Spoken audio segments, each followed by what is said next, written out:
ପାପ କଥା ମୁଁ ଜମା ହିଁ କରିବି। ତୁ ଜମା ହିଁ ମନ କଷ୍ଟ କରବୁ। ଆରେ ପିତୃ ସତ୍ୟ ପାଳନ କରିବାକୁ ଯାଇ ପ୍ରଭୁ ରାମଚନ୍ଦ୍ର 14 ବର୍ଷ ବନବାସ କରିଥିଲେ। ମତେ ସାରା ଜୀବନ ମନେ ବସିଗଲେ କଣ ହେଇଗଲା? ଆରେ ଆଉ ଟିକେ କଷ୍ଟ ହେଇଥିଲେ ସିନା ଦୁଃଖ ନଥାନ୍ତା। ମୋ ଠାକୁର ମୋର ମତେ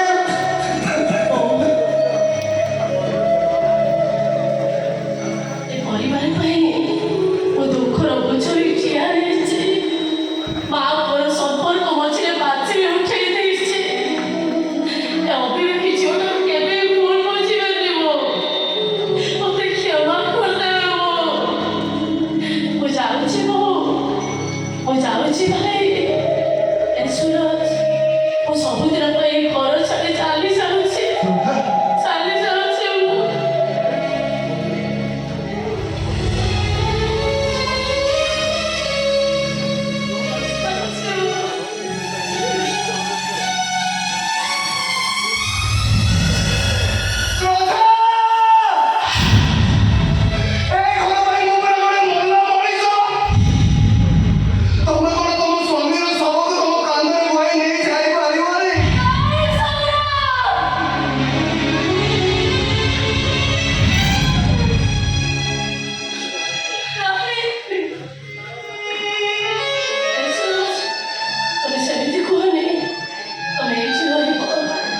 ବାପା ଉପରେ ତମ ପାଇଁ ଚଳନ୍ତି ଠାକୁର।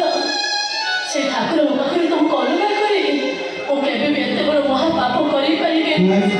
ତମେ ଏଇଠି ରହିବ, ତମ ବଡ଼ ଭାଇଙ୍କର ସୁଖ ଦୁଃଖର ସାଥୀଟିଏ ହବ। ମୁଁ ଯାଉଛି ସୁରଜ, ତମ ଦୁନିଆରେ ମୁଁ ସବୁଦିନ ପାଇଁ